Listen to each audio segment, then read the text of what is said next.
Welcome sa content natin ngayon. Alamin natin kung bakit zero trash ang Singapore. Ang Singapore ay madalas na tinutukoy bilang zero waste dahil sa napakabisa nitong pamamahala ng basura at mga diskarte sa pag-recycle. Ang bansa ay nagpatupad ng isang comprehensive at pinagsama-samang sistema upang pamahalaan ang basura na kinabibilangan ng mga sumusunod na pangunahing elemento, mga halaman ng pagsusunog.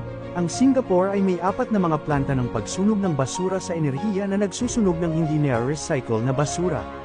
Binabawasan ng mga halaman na ito ang dami ng basura ng humigit kumulang 70%, at ang enerhiya na ginawa mula sa proseso ng pagsunog ay ginagamit upang makabuo ng kuryente.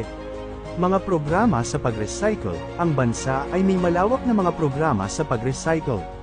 Hinihikayat ang mga Singaporean na mag-recycle sa pamamagitan ng mga kampanya sa pampublikong edukasyon at maginhawang infrastruktura sa pag-recycle. Ang mga recycling bin ay malawak na magagamit, at may mga partikular na sistema ng koleksyon para sa iba't ibang uri ng mga recyclable na materyales. Mga inisyatibo sa pagbabawas ng basura. Ang pamahalaan ay nagtataguyod ng pagbabawas ng basura sa pinanggagalingan.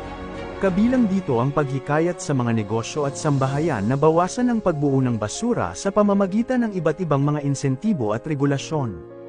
Waste segregation. Ang wastong segregation ng basura sa pinagmumulan ay ipinapatupad upang matiyak na ang mga recyclable na materyales ay mahihiwalay sa pangkalahatang basura. Pinapabuti nito ang kahusayan ng mga proseso ng pag-recycle.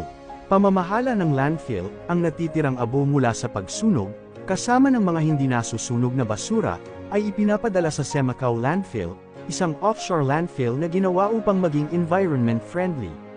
Ang landfill ay idinisenyo upang mabawasan ang epekto nito sa kapaligiran, at ang paggamit nito ay mahigpit na kinokontrol upang mapahaba ang buhay nito. Batas at pagpapatupad. Ang mga mahigpit na batas at regulasyon ay inilagay upang matiyak ang pagsunod sa mga patakaran sa pamamahala ng basura. Ang National Environment Agency, NEA, ng Singapore ang nangangasiwa sa pagpapatupad at pagpapatupad ng mga regulasyong ito. Innovation at pananaliksik. Namumuuna ng Singapore sa pananaliksik at pag-unlad upang makahanap ng bago at mas mahusay na mga paraan upang pamahalaan ang basura.